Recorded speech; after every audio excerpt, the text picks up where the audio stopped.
Olá, sejam todos mais uma vez bem-vindos ao C-Pop, podcast de cultura pop do Correio do Povo. Eu sou o Carlos Correia e hoje nós vamos ter um programa de 2 blocos com convidados diferentes em cada bloco e uma estreia aqui no podcast. Seja bem-vinda, Nicole Santos. Oiê! Tudo bem? Tudo bem. Eu e a Nicole, nesse primeiro bloco, a gente vai falar da segunda temporada de Cidade Invisível, a série brasileira que está aí na Netflix.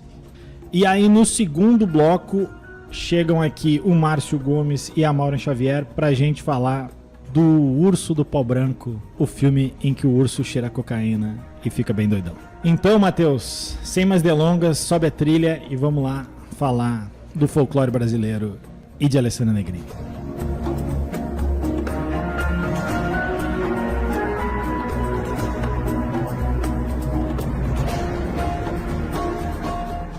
Bom, vamos lá. Segunda temporada de Cidade Invisível já está disponível aí há poucos dias, né, na Netflix.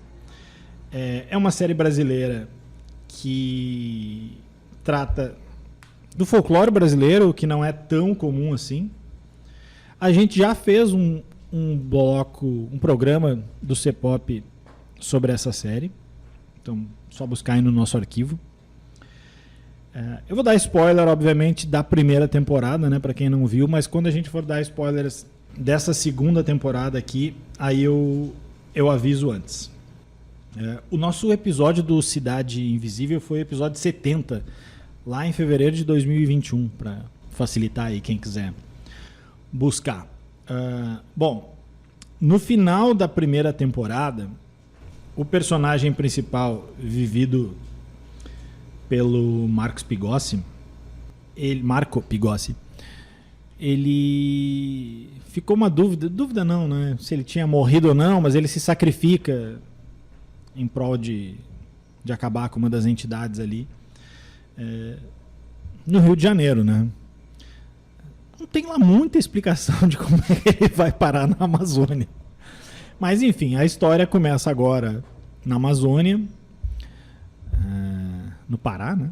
Isso, em Belém. E aí a filha dele já está um pouco maior, ela vai em busca dele, tem a ajuda da Cuca, que é vivida pela Alessandra Negrini, né?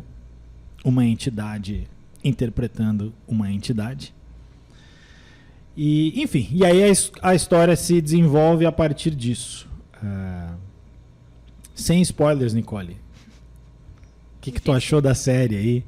Não, depois a gente entra nas partes específicas, mas assim, no geral, gostou, não gostou? O que te chamou a atenção? O que pra ti foi legal? O que não foi? Eu acho que a primeira coisa que me chamou muita atenção foi a troca de cidade, assim. O fato dela ser ambientada no Pará deixou a gente muito mais próximo das entidades, inclusive eu nem sabia que existia tantas figuras folclóricas assim, eu nem lembrava, realmente. Mas acho que os personagens que entraram foram uma adição muito boa. Senti falta em alguns momentos do plano de fundo desses personagens que foram adicionados. Acho que eles entraram de forma meio tardia, mas em pontos mais críticos, assim, em momentos importantes para a série. Mas, no geral, achei uma temporada muito boa. Não acho que ficou faltando fechar nenhum parênteses assim, de nenhuma história. Acho que não precisaria de uma terceira temporada, mas se tiver vou ficar muito feliz, claro.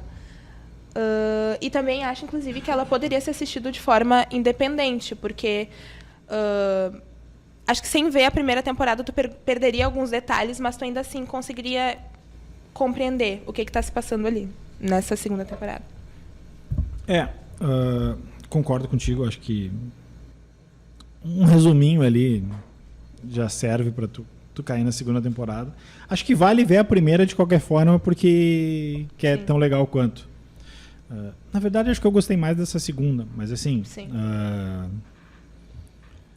não precisa muito para... Como é que eu vou dizer? Tu não precisa ter tanta referência da primeira para entender a segunda, né? As lendas ali são meio que diferentes, ainda que tenham participação especial ali no final, né? Mas aí a gente entra mais isso na parte dos spoilers. O que eu mais gostei, acho que vai um pouco aí com o que a Nicole falou de mudar de ares e ir pro meio da floresta mesmo. Porque eu até tinha dúvida, mas eu falei com uma amiga minha que mora no Rio e é aquilo mesmo. Eu estranhava na primeira temporada que eles estavam ali nos Arcos da Lapa e aí corriam 2 quadras e estavam no meio de uma floresta, assim. Mas não, a geografia do Rio é mais ou menos aquela. Mas soava estranho, como agora não soa. Agora faz muito mais sentido. O que eu achei mais legal é a questão da diversidade dessa temporada, assim. Acho que foi uma decisão boa. Não sei se do Carlos Saldanha, que é o criador da série, que a gente falou lá na outra temporada, é o mesmo cara que foi co-diretor dos primeiros A Era do Gelo e depois continuou dirigindo a franquia. Também dirigiu os 2 desenhos, aquele também da Pixar, do Rio, aquele do passarinho, né? E também dirigiu outro desenho que é o Touro Ferdinando. Esse eu não vi. Nem o Rio 2, eu vi o Rio 1 só. Spoiler, os 2 são muito bons. Os 2. O primeiro eu achei legal, a cena do carnaval, né? Assim, achei legal a decisão deles de apostar na diversidade do elenco mesmo, assim. E aí agora eu vou pegar uma cola aqui para não incorrer no risco de fazer pronúncias erradas. Eu falo isso por causa de 2 personagens que tem agora. Uma é a promotora, que o nome da atriz, sem trocadilhos, porque é uma palavra e depois outra, é Kaysara, K-A-Y, Sara normal. E a outra era, na verdade, né, Zani. Ela trocou de nome. Até vou ler aqui para não... Zahri Guajajara era o nome artístico dela, a atriz. Mas ela trocou de nome recentemente em uma publicação. Vou ler aqui rapidinho. Uma publicação dela de fevereiro, em que ela justifica a troca do nome dela de Zahri Guajajara para Zahri Tenterrar. Vamos lá, vou pegar uma cola aqui, tá? Abre aspas. Não se conhece ao certo a origem do nome Guajajara, mas provavelmente foi dado aos Tenterraras pelos Tupinambás. Atualmente, tanto entre os próprios indígenas quanto na literatura científica, a denominação Guajajara acabou sendo mais usada que Tenterrar. Guajajara, os donos do cocá, além de ser um nome dado ao meu povo, passou a ser o nosso sobrenome. Assim como eu, muitos parentes Tenterraras o levam como sobrenome em seus documentos. No entanto, entre nós é muito comum nos identificarmos como Tenterraras, o povo verdadeiro. Assim, como forma de validar o nome pelo qual me identifico e me sinto representada, decidi mudar meu nome artístico usando como sobrenome o nome originário do meu povo, Tenterrar, o povo originário. E depois ela explica que ela não está rejeitando o Guajajara nem nada, é só uma escolha estética para valorizar. E acho que só a gente ter chegado nisso já mostra como foi acertada a decisão, assim, porque não causa estranheza. Faz muito mais sentido tu olhar essas personagens. E assim, não é que elas estão ali, é legal porque tem alguém diferente. Não, as 2 são muito boas atrizes. Muito boas atrizes. A Kaysara, que faz o papel da promotora, e a Zahri, que é para ser uma vilã, né? Depois na parte dos spoilers a gente entra um pouco mais nisso, sim. Mas funcionam muito bem e soa natural aquilo ali, elas estarem naquele ambiente. A gente brincava antes do podcast começar aqui, da gravação começar, a questão de 5, 10 anos atrás, esses papéis cairiam na mão da Giovanna Antonelli e da Cleo Pires, né, Nicole? Com certeza. Por isso que eu acho que eles souberam, a produção, no caso, soube absorver muito bem as críticas que fizeram sobre a exploração de histórias do povo indígena e tudo mais, e adicionaram essas personagens, e elas não ficaram deslocadas na história. Não, muito como pelo tu contrário. Disse, não tem estranheza nenhuma. E eu acho que foram escolhas muito acertadas. E são atrizes até desconhecidas na cena, acredito eu. Sim. Tem uma delas, eu acho que a Azari. Ela tá numa dessas séries do Globoplay que é as Aruanas, né? Que é com a... Sei que tem a Leandra Leal, é isso, é. Mas assim, acho que agora, se bem que o Globoplay aqui no Brasil até é tão bombado que nem o Netflix. Mas em termos de visibilidade internacional, não tem dúvida de que é uma plataforma muito grande. Eu não peguei os dados dessa vez, mas eu estava ouvindo um pouco antes o programa lá de 2021 e me chamava a atenção como essa série conseguiu entrar no top 10 de vários países, assim, não só da América do Sul, mas assim, eles conseguiram entrar na Europa. Porque é uma história muito brasileira, sim, mas ao mesmo tempo é uma história interessante mesmo para quem está de fora. Não é uma história que só a gente entende. Até porque muita gente daqui não conhece essas... Eu mesma. Não conhece, a gente não conhecia todas essas lendas. E aí já aproveito o gancho para a gente citar as lendas que são o folclore e as lendas que são as figuras icônicas que são citadas. Na primeira temporada até era um pouco mais conhecido, né? Porque tinha o Saci. Sim, além da própria Cuca. A Cuca, o Boto Rosa, a Yara, né? Que era uma espécie de uma sereia, né? Sim. E tinha o Curupira. Sim, isso. Agora tem a Mula Sem Cabeça, tem a Matinta Pereira. Pereira. Eu até fiquei estranho, porque cara, será que esse cara tá falando certo, Matinta? Porque tinha um bar aqui em Porto Alegre que era Matita Pereira, mas aí eu já não sei quem aportuguesou o quê. Tem o Menino Lobo lá, que não é uma espécie de lobisomem, não, mas enfim. E a Boiúna, que é a cobra da personagem da Débora, né? Que depois, enfim... depois a gente entra mais na parte dos spoilers, que tem o poder de cobra. E tem o Zaori também, né? Isso. Que é o senhor aquele que consegue ver onde é que tem riquezas. Vai, tu ia falar alguma coisa? Não, eu ia complementar que ele enxerga riqueza e que ele... É o personagem que enxerga a riqueza que foi muito tempo explorado, né? Para aqueles... Mas enfim... Aliás, o timing é bom, porque se tu for ver como essa série está atualizada, em que os vilões são os garimpeiros, né? Sim. O grande vilão dessa vez não é nenhuma figura folclórica, né? É o homem, por assim dizer, né? Que estão lá explorando a terra.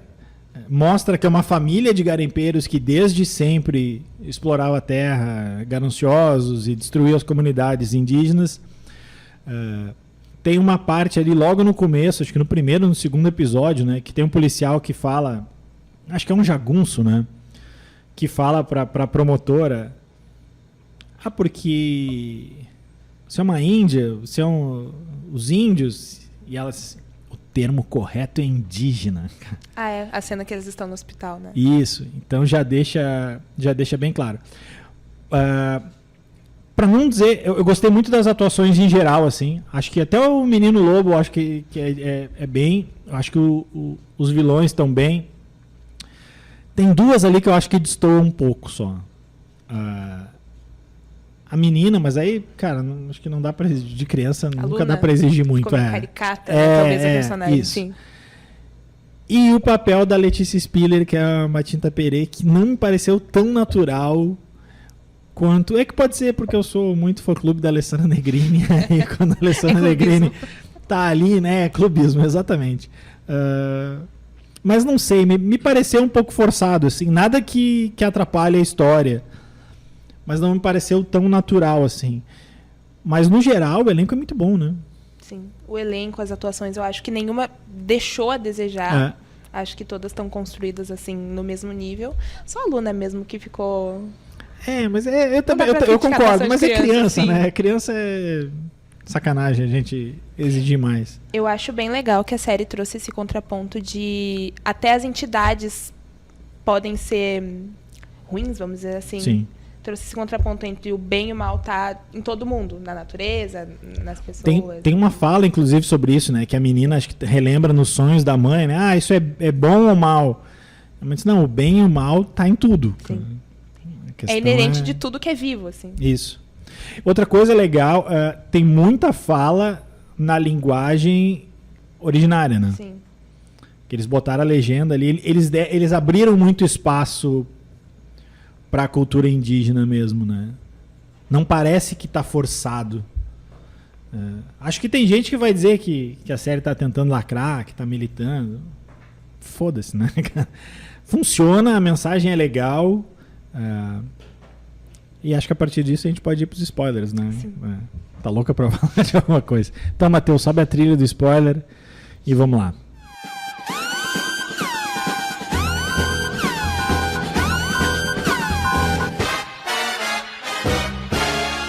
Vai, Nicole. Abre o teu coraçãozinho. Diz aí o que tu achou do final. O que tu quer falar do final. Primeira questão, eu não aceito que a Cuca tenha morrido. É verdade. Embora isso não tá, né? Indica, mas não... Sim. Não A gente mostra, teve não. o Saci ali de volta, então assim, não quer dizer... Eu acho, na verdade, que o corpo físico dela morreu, então a gente pode não ter o retorno da Alessandra Negrini, mas a entidade em si, obviamente, continua viva. Mas ela é... Me corrija se eu estiver errado, porque eu não acompanho tanto novela, mas eu também não sei se o Marco Pigossi tá fazendo alguma coisa aqui. Mas me parece que o grande nome da série era ela e não ele. Sim, é ela, eu acho. Tipo, quem tem mais cartaz é ela. Mas eu posso estar falando uma grande bobagem, porque ele também, não sei se foi protagonista de novela ou Caramba 4. Não, protagonista não. Agora ele é exclusivo da Netflix, né? Uhum. E assim, ela eu acho que é um nome que traz um reforço muito grande pro elenco. Ela tá, né? Tá em novela Tá atualmente, fazendo novela sim. agora, né? Cara, 52 anos. Tu não diz que ela tem 52. Ela deve ser da Cientologia junto com o Fã Clube com Alessandra o Tom Negrini. Cruise, cara. Cara, que pessoa. A história... Bom, a gente tá falando de spoilers aqui, né? A personagem da Alessandra Negrini, ele... O personagem do Marco Pigossi, ele... Nessa segunda temporada ele acaba absorvendo os poderes de todo mundo, né? E aí, para salvar a menina, ele absorve os poderes dela. Só que ela é uma entidade centenária e então, sem os poderes, ela não tem como sobreviver. A partir do momento que o Eric, que é o personagem dele, suga ali os poderes dela, absorve, ela morre. Ela vira uma velhinha ali, uma cena até bonita, né? Sim. E aí ela morre. E aí, enfim, ele consegue salvar a filha. Todos os vilões morrem. Não, um vilão vai preso, mas também dá a entender que, né, tem uma cobra dentro da cela, né? Ele novamente se sacrifica, né? Porque ele Isso, faz o essa Eric. passagem. Isso. Ele faz essa passagem. Mas diferentemente da primeira temporada, eu tendo a concordar contigo no sentido de que eu acho que essa tem mais cara de final de série do que de final de temporada, né? Sim. Se acabar aqui, tá fechadinho, né? Eu acho que não faltou fechar a história de nenhum dos personagens. Assim. Aquela participação ali do Saci no final é que deixa uma pulga atrás da orelha, né? Se a coisa vai continuar ou não vai continuar. Eu acho que é mais, assim, uma coisa pro nosso imaginário de que as entidades estão sempre presentes ali. Como a Cuca, por exemplo, o corpo dela físico morreu, mas ela, assim, poderia numa próxima temporada continua as se transformar. borboletas ali, né? Sim, ela poderia vir, assim, no corpo de outra pessoa física, né? Mas as entidades vão sempre estar ali protegendo a natureza. Então, não sei. Sim. Em algum momento, vamos lá. Alerta de bairrismo. A gente, às vezes, dá uma torcidinha para ter uma terceira temporada. Vai que eles queiram fazer com as lendas gaúchas, né? E eu Mas é a intenção. Se não me engano, eu li em algum lugar que era a intenção trazer para outros lugares, outras regiões, né, do Brasil.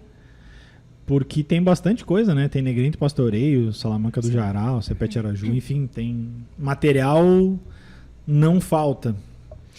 E Eu particularmente acho ainda que... traria a Alessandra Negrini para mais perto, né? Eu duvido um pouco que ela voltaria daí. Eu infelizmente, sou Ah, obrigada a dizer que eu duvido que ela voltaria. É. Mas eu acho que uma terceira temporada, se tivesse, seria muito mais focada na Luna, fazendo essa jornada sozinha daí. Acho que o salto temporal seria maior Mas aí você tem que botar outra pessoa com mais chamariz, né? pra fazer interpretar a Luna. Não, mas... Ou tipo, se passar alguns anos e aí, enfim, bota uma atriz mais conhecida. Sim. Ou ele continua ali, o que nada impede dele continuar. E aí botar alguém de apoio. Não sei, cara. Eu não tô convencido de que a Alessandra Negrini morreu. Acho que sim, mas assim... Eles já usaram esse recurso de reviver o várias personagem vezes, outra né? vez. Ainda mais com folclore Sim. e lendas, né? Dá pra... Não vai ser grandes surpresas. Acho que era um pouco isso. Tem alguma consideração final ainda aí? Como é que... Eu acho que seria legal ter uma terceira temporada, mas eu fico com receio. É aquela coisa, quando alguma coisa dá muito certo... Deu certo duas, né? Sim, acho que tentar uma terceira vez ia ser muita ambição. Mas sendo bairrista, sim, gostaria muito de ver de novo o Eric, a Cuca, sim. Ficaremos aí na torcida. Então tá. Obrigado, Nicole, aí pela ter aceito o convite. Eu que Os agradeço o microfones do convite. C-Pop estão sempre abertos aí. E agora a gente vai sair da Amazônia, da cobra da Amazônia, e a gente vai para os Estados Unidos, onde um urso cheirou e comeu cocaína.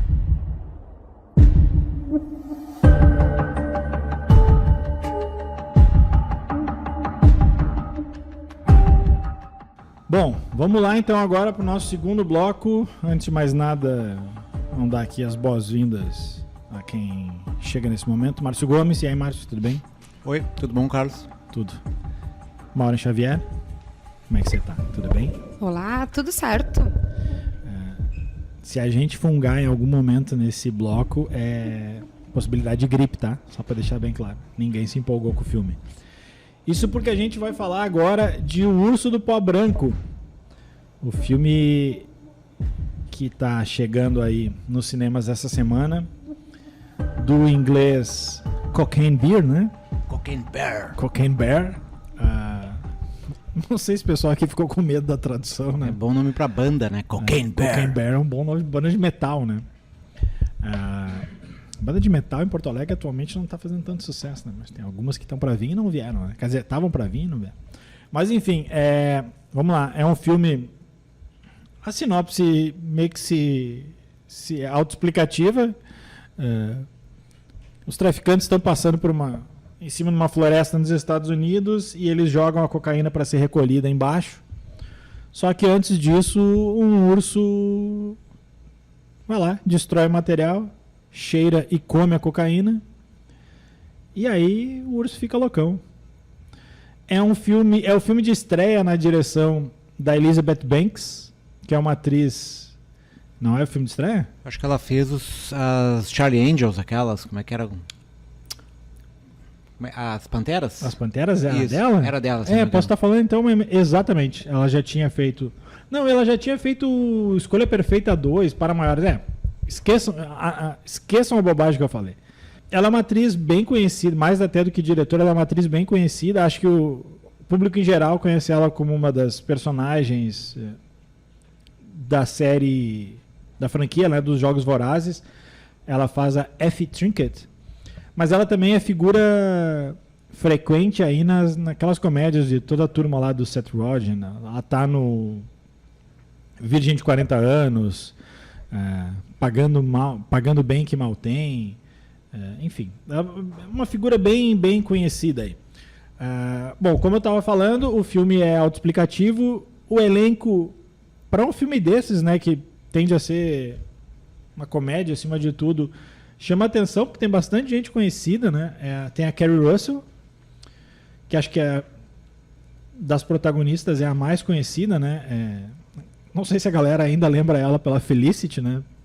Mas mais recentemente ela fez The Americans, participou Missão Impossível, tá no Ascensão Skywalker, ela também tá na nova Planeta dos Macacos, enfim, também é bem conhecida. O marido dela, que também tá no Americans, faz uma participação especial, né? Faz uma ponta. Faz uma ponta.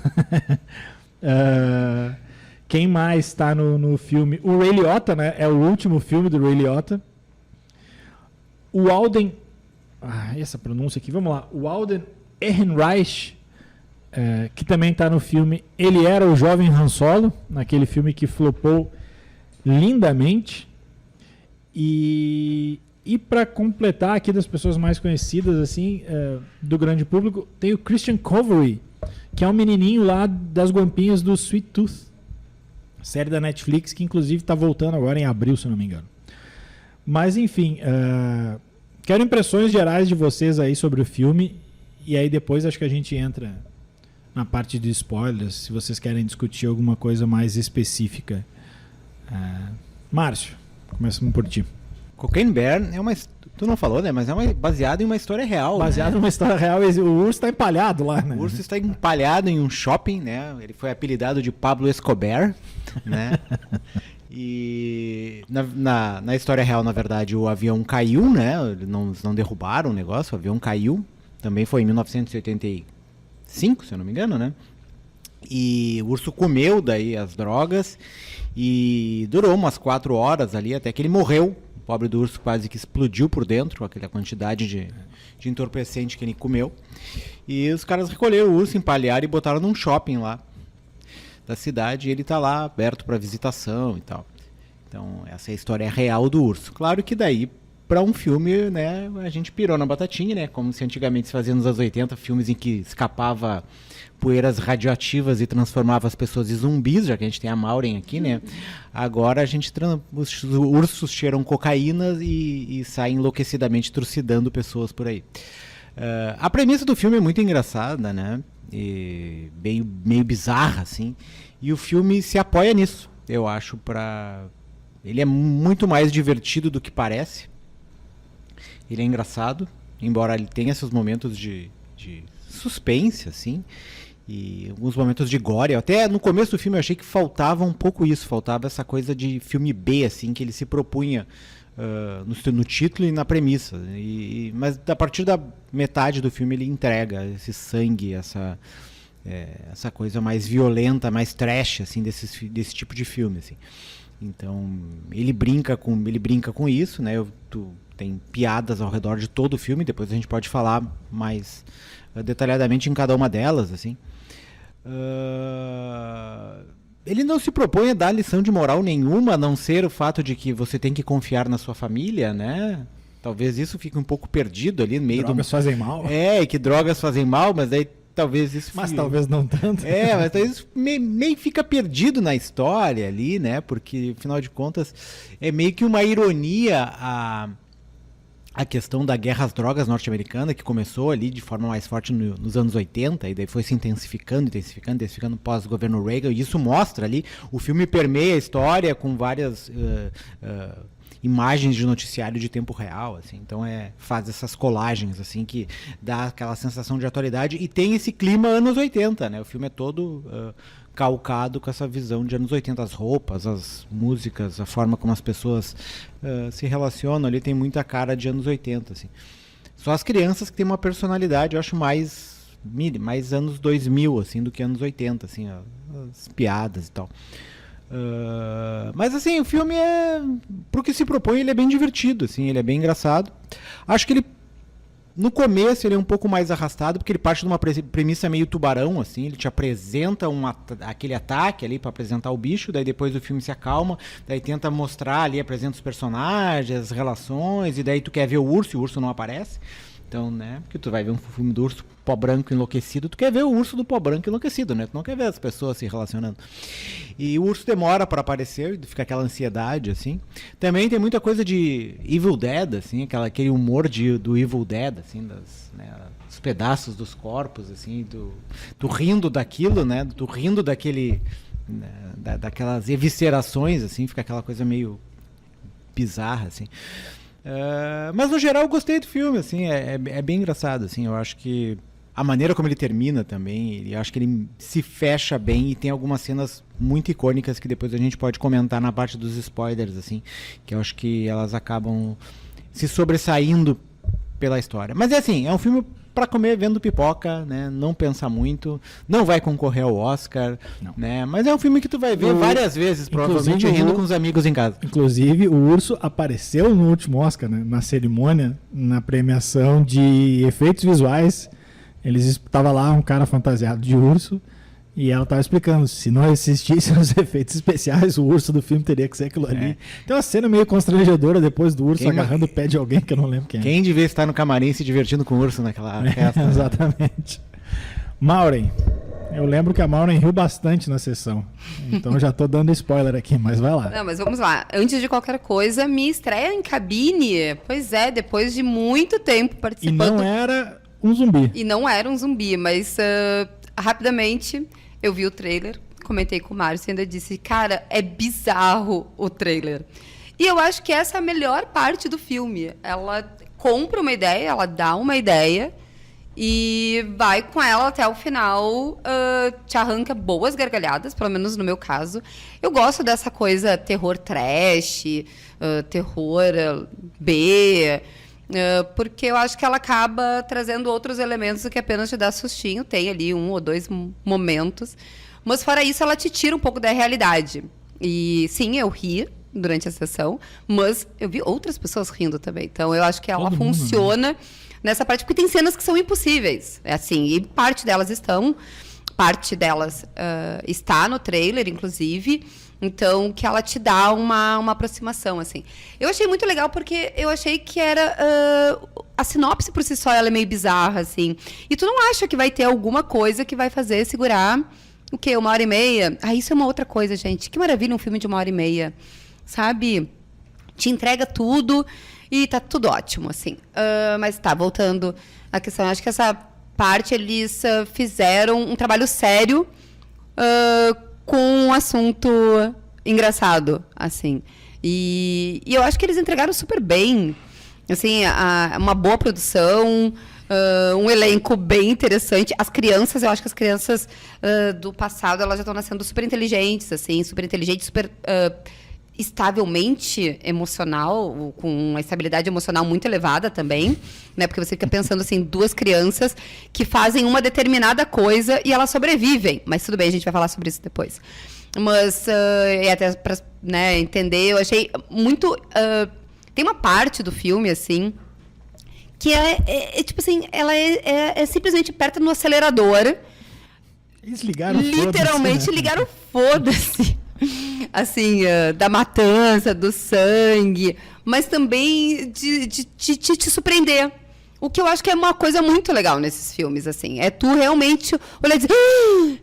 E isso rolou, então foi um ótimo convite, meninos. Assim, se eu fizer uma lista no final do ano dos melhores 10 filmes, provavelmente esse filme não vai estar. Se eu fizer uma lista dos 10 filmes que mais me divertiram esse ano, com certeza esse filme vai estar. E é o que ele se propõe, assim. Ele não se propõe a ser um filme nota 10, nota 9. É um filme nota 7 que é pra tu se divertir, rir, e ele te entrega exatamente o que ele tá te prometendo que ele vai te entregar, assim. E o melhor, como a Maureen disse, né? Em 1h30, cara. Dá pra se fazer filme bom que passa rápido. Tava vendo aqui algumas curiosidades. O Cocaine Bear, o título original, não era para ser esse título. E aí já começa... aí tu já vê o que é o espírito da produção.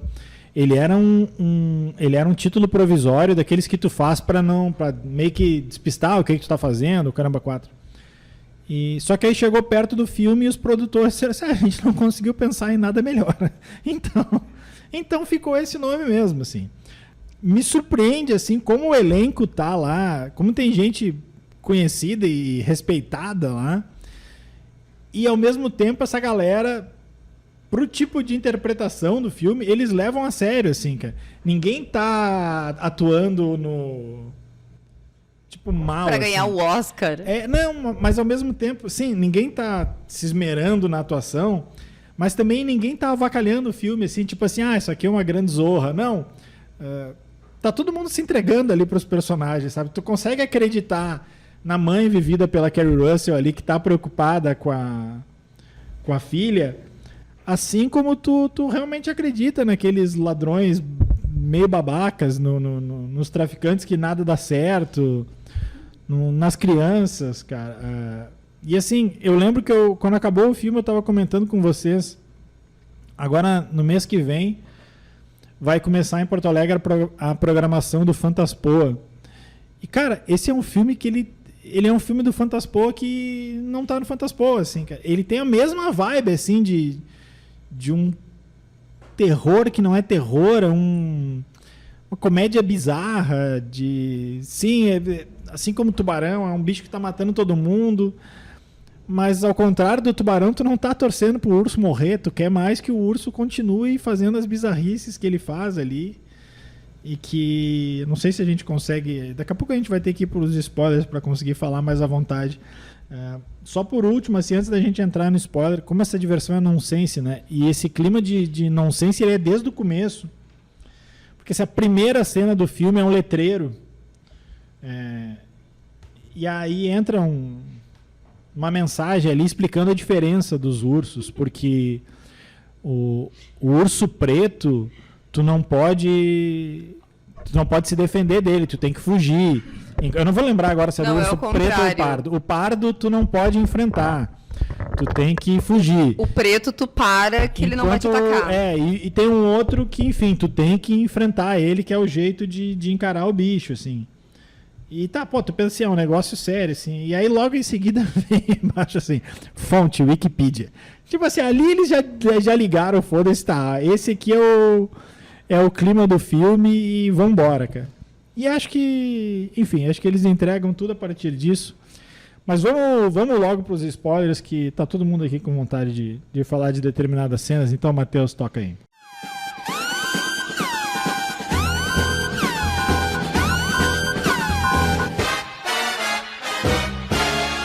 Vamos lá, deixa eu começar.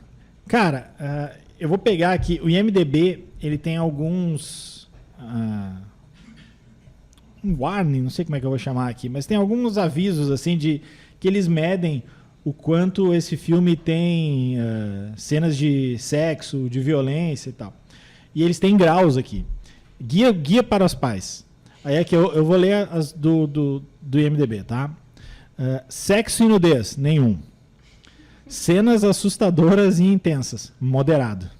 Violência e sangue, grave. Palavrões, grave. Álcool, drogas e tabagismo, grave. E aí eu já quero deixar para vocês, as crianças comem cocaína nesse filme.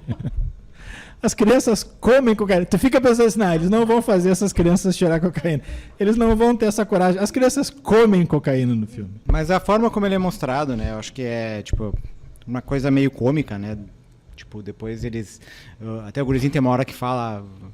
eles encontram um dos pacotes que caíram do avião, né? Que a história começa com o cara jogando o pacote de cocaína e os pacotes que o urso encontra, né? E um desses pacotes as crianças encontram, porque elas fogem da escola e vão passear no parque e encontram um desses pacotes de cocaína e daí elas abrem e começam a provar, né? Curiosas, como toda criança. E botam na boca e tal, ficam provocando. Antes o guri balaqueia, né? Não, porque eu já cheirei. Eu já usei e tal. E daí gospem, porque tem gosto ruim e tal, enfim. Mas literalmente um deles diz assim, isso é drogas, vamos vender drogas juntos, né? Aquela empolgação, aquela coisa meio que de inventar uma história, assim, né? E daí logo em seguida o urso aparece e rapta uma das crianças. E eu acho que é um pouco essa... A cena é grave, mas como todas as outras cenas são graves, mas quando tu mescla o humor junto, ela perde um pouco da gravidade, assim, porque tu mostra uma cena que em tese choca, né, uma criança usando câmera, tu brinca em cima e tu mostra o quão aquilo ali é absurdo, né, é estapafúrdio, assim, e por isso que o impacto ele acaba sendo meio que diluído na gargalhada que tu dá, assim, então ninguém vai ficar com raras exceções, ninguém vai ficar tão ultrajado, assim, meu Deus, as crianças estão... Porque tu ri em seguida porque tem uma piada da história. Me ocorreu, ele não faz um pouco do humor, talvez não tão ácido, ácido no filme de drogas também, mas ele faz um pouco a linha do South Park, né? Acho que o South Park é mais pesado. Mais pesado. É mais pesado, mas essa linha, né? Porque o South Park tem uma crítica, né, social e política que esse filme não tem, assim, né? Que ele vai no nervo ali, né? Politicamente incorreto, às vezes, em muitos momentos, né? E o South Park aponta dedos que o filme não aponta. O filme brinca com situações, assim, né? Como em algumas delas, assim, por exemplo, quando o urso estraçalha um dos vigilantes do parque lá, e daí cai uma perna do cara, e a perna do cara tá cheia de cocaína, o urso vai lá e cheira o pó que tá na perna do cara. Então, tem essas coisas meio bizarras. Ele brinca com o bizarro, né? A cena da ambulância, que pra mim é uma das melhores cenas, assim, que é a ambulância que o urso correndo atrás de uma hora que tem dois paramédicos que tentam resgatar as pessoas, e daí a ambulância sai em disparado e o urso sai atrás, daí começa a tocar aquela música I Just Can't Get Enough do Depeche Mode, né? Então todo esse surrealismo da história, assim, que é o que dá o caráter humorístico, assim. Então é humor pelo surreal, assim. Ele é um humor quase inofensivo, né? Que é um humor meio grotesco, mas ele é divertido igual, assim. Só que ele não tem diferentemente do South Park, assim, que é aí que eu faço essa distinção, ele não é um humor combativo, assim, ele é um humor mais brincalhão mesmo. Eu até estava dando uma olhada um pouco antes e vi que está fazendo sucesso o filme na bilheteria nos Estados Unidos, né, onde já foi lançado, só para deixar bem claro, por causa dessa coisa, assim, tipo, meio que o pessoal vai pela diversão. E daí, tipo, hoje em dia, com o noticiário que tem, com todas as coisas, com os filmes de 4 horas, né, e todas essas coisas, já chegou... Ó, o cara está me mostrando aqui um lucro bruto mundial de 80 milhões. Ele custou 35 e já lucrou 80. Então. E é fácil de entender. Porque, assim, pensa, uma floresta. Tudo dá errado. Assim, por exemplo, tu falou da melhor cena, na minha opinião, que é a da ambulância, né? Ela é sensacional porque ela é super rápida e tu fica naquela situação do que vai acontecer e acontece uma coisa mais absurda do que a outra. Tem também a cena que o urso deita em cima do cara. Né? Então, essa é a segunda cena. Obrigada por estragar a minha fala.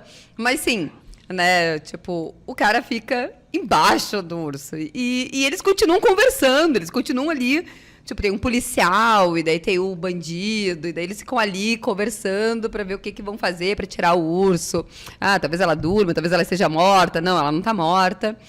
E eu acrescento nessa sequência a própria parte. Tu falou o nome do ator, mas eu não peguei aqui. Cara, que ele consegue ser uma graça à parte, o tal do traficante malvadão lá. O Rei Liotta? Não. Rei Liotta é o Rei Liotta. Mas peraí, né? Tudo bem, mas... O rapper? O rapper. Cara, ele simplesmente é um show à parte, assim, na série. Nada dá certo filme. pra ele. Nada dá certo pra ele, assim. Nada. Inclusive, ele é filho do Ice Cube, né? Tu levar um tiro na mão e ficar dos que não são vizinhos. É uma piada ali que tem no filme. E ele ele vai, continua, tenta manter ali o bom humor, mas nada dá certo pra ele. Então tem vários momentos, assim. E eu acho que essa entrega e essa disponibilidade para encarar e entregar, cara, faz o filme ser divertido. E é isso que a gente quer, entendeu? Rir de umas coisas que são absurdas. E uma parte que eu achei mais, assim, é como os personagens vão se entrelaçando, né? Porque tu fica pensando assim, cara, como é que deve ser um dia num parque dos Estados Unidos, um parque florestal, então não é um lugar assim, mas com grande visitação. Acho que é Jackson Jr., esse é o nome do ator. E daí tu fica pensando assim, quem é que vai num parque florestal? Daí, de repente, aparece... duas crianças fogem pro parque, daí tem um traficante, daí depois tem os guris lá que vão pegar e, enfim, é sensacional. Por isso que vão roubar. Esse é um momento fargo do filme, assim, que brinca com a idiotice do pessoal, assim, né? Que é patetice de quem está envolvido tentando solucionar as várias questões que o filme se propõe, assim. Em alguns momentos tu pensa que vai ficar confuso, porque são várias histórias paralelas correndo com a história do urso. Então tem a história dos traficantes que tentam recuperar cocaína, tem histórias dos gurizinhos perdidos, tem umas histórias de uns ladrões que estão lá e daí acabam se envolvendo com os traficantes que querem recuperar cocaína. Tem a história dos guardas florestais, né? Mas acaba tudo sendo um pouco... E tem a história do urso. Agora chegou avisam que chega um coelho. Não sendo um urso. Sendo um urso enlouquecido. A gente fez o bom. primeiro bloco sobre uma lenda que é uma cobra, agora é um urso, e nesse momento tem um coelho gigante. Chegando. Mas se o coelho estiver só distribuindo chocolates e não estiver aspirando nada, tá tranquilo. A gente continua gravando o podcast aqui. Mas a história acaba se fechando bem, assim, mesmo quando todos esses personagens acabam se cruzando no final, assim, que é onde a história culmina e que termina... E é muito legal a maneira aleatória como eles vão se cruzando, assim. Como eles vão se encontrando, assim, né? Que é na caverna onde está o urso. E a forma como a história termina, assim, que é um final feliz, né? E o final feliz é os ursos ficando com a cocaína. Uma família de ursos ficando com a cocaína. A mãe e os ursinhos comemorando com um monte de pacotes de cocaína no chão. Não assim. sem antes eviscerar a Ray Liotta em seu último filme. A última cena de Ray Liotta é ser eviscerado por ursos bebês cheirados de cocaína. Ele morre no outro também, né? Na série do Blackbird, daquela da Apple TV, eu acho que ele morre também. Ele já aparece, ele já tava anunciando a morte dele nas suas últimas produções. Assim. Mas então o filme até no final ele é um filme... Tem alguém que disse, não sei se foi tu, Carlos, eu li em algum lugar, que o filme é uma grande propaganda da cocaína. Uma grande propaganda da cocaína. Pô, cocaína dá superpoderes no filme. O urso morre. O urso morre e aí em dado momento estoura um outro pacote de cocaína. E aí o pó da cocaína revive o urso. A cocaína é pro urso que o espinafre é pro Popeye. Assim, é tipo essa lógica. Assim. E já vou dar um aviso aqui, até pra Maureen, porque eu sei que a Maureen gosta da franquia. Não é exatamente a mesma coisa. E eu não vi se já foi lançado ou não. Eu acho que não foi lançado. Mas sai ainda esse ano um filme chamado Cocaine Shark. Vai ser o Sharknado. Vai ser o Sharknado da cocaína. Agora vai começar a avacalhar. Vamos fazer a centopeia humana da cocaína. Tá aí. Nossa, não fala isso. Isso é trauma da minha... Esse filme me deixou traumatizado durante muito tempo.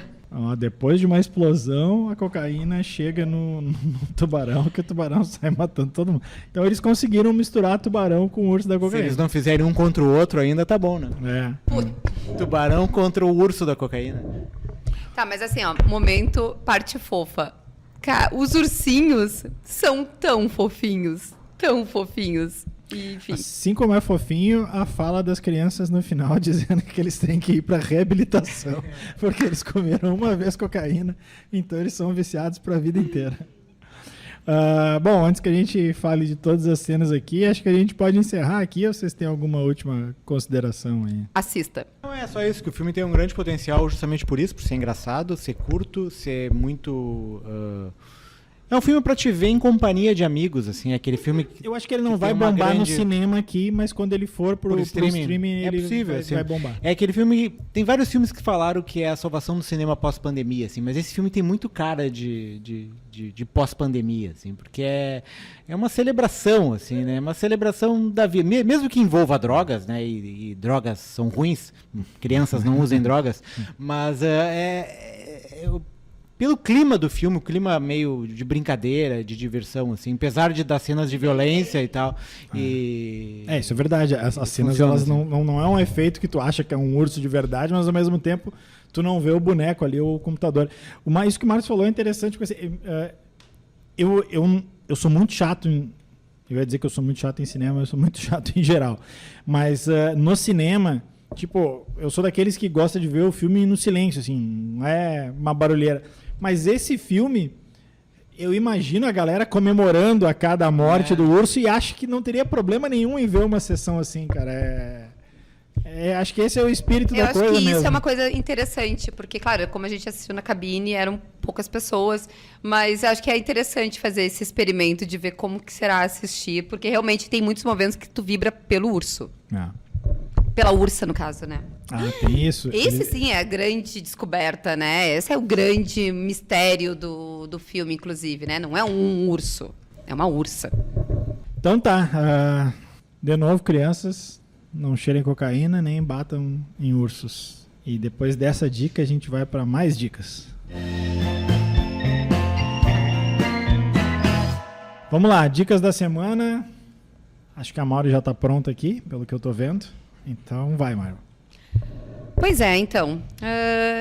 Eu ia lembrar que acabou de estrear John Wick 4. Vocês fizeram programa já sobre isso. Eu não fui na cabine, mas quero ver. Mas revi os 3 primeiros. Porque, particularmente, eu amo esse filme, essa sequência. Eu acho que é uma das boas produções recentes de filme de ação e porrada e bomba. E isso é ótimo até para poder desopilar, muitas vezes, né? Então, fica a dica e, né, nós temos um ator principal que se dá o luxo. Mas eu vou deixar como dica um filme que eu vi recentemente, Netflix, As Linhas Tortas de Deus.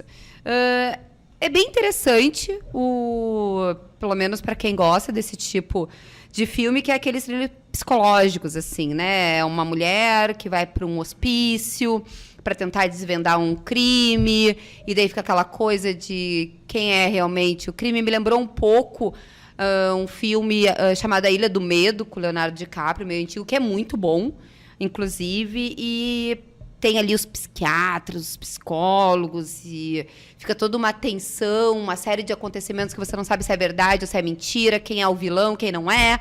E ele é muito bom, né? Ele tem 2 horas e 31, então ele é um tempo bem considerável, mas é streaming, então pode ser que seja um pouquinho mais fácil. A atuação está muito boa. Eu estava tentando ver, porque esse filme é estrangeiro. Ele é espanhol, então ele é espanhol. Mas vale a pena, fica a dica. Márcio Gomes. Uma dica é uma série, tá? Que tá na Amazon Prime Video, que é Enxame, Swarm. É uma série em 7 episódios, ela é produzida e tem alguns episódios dirigidos pelo Donald Glover, que é o mesmo de Atlanta e tal, rapper. A história conta sobre uma fã de uma diva pop, que no caso é extremamente baseada na Beyoncé e no fandom da Beyoncé.